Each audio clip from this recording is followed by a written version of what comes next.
Hello bachcho, let's see the question. Which one is correct about Atlas 66? Option A, it has high protein content. It has been option B है it has been used as a donor for improving cultivated wheat. Option C है both A and B या option D none. चलिए तो बात करते हैं इस question की. तो यहाँ पर पूछा गया है कि एटलस 66 के लिए क्या करेक्ट है. एटलस 66. तो सबसे पहले तो हमें ये देखना पड़ेगा बच्चे कि एटलस 66 होता क्या है, राइट.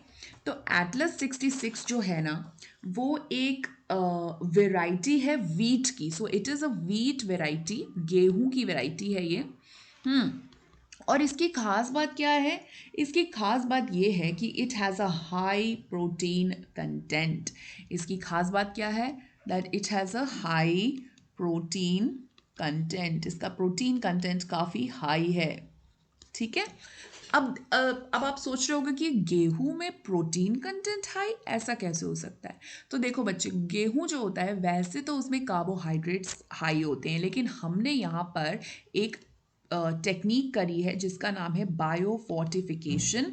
तो बायोफोर्टिफिकेशन में हम क्या करते हैं, हम प्लांट्स की ऐसी ब्रीडिंग करवाते हैं ताकि उनमें जैसे विटामिन या मिनरल्स या प्रोटीन्स या फैट्स वगैरह जो हैं वो उसमें मात्रा बढ़ जाए, उनकी क्वालिटी और उनका कंटेंट बढ़ जाए. तो वो बायोफोर्टिफिकेशन रहता है.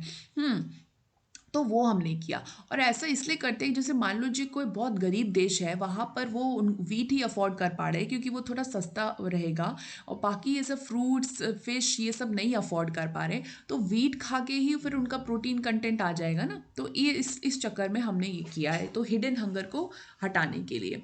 तो एटलस 66 की खास बात ये है कि उसमें हाई प्रोटीन कंटेंट होता है, और इसीलिए अगर जैसे नॉर्मल वीट वेराइटी के साथ अगर हम उसको ब्रीडिंग करवा देंगे ना तो वो भी इम्प्रूव हो जाएगा, मतलब उसका जो हाइब्रिड बनेगा वो भी इम्प्रूव हो जाएगा. तो इस रीज़न की वजह से इसको एज अ डोनर यूज़ किया है.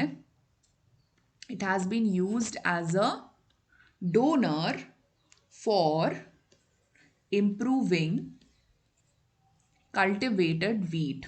ठीक है. तो यहाँ पे अगर आप इसके ऑप्शंस देखो ना बच्चों, तो दोनों ही सही हैं.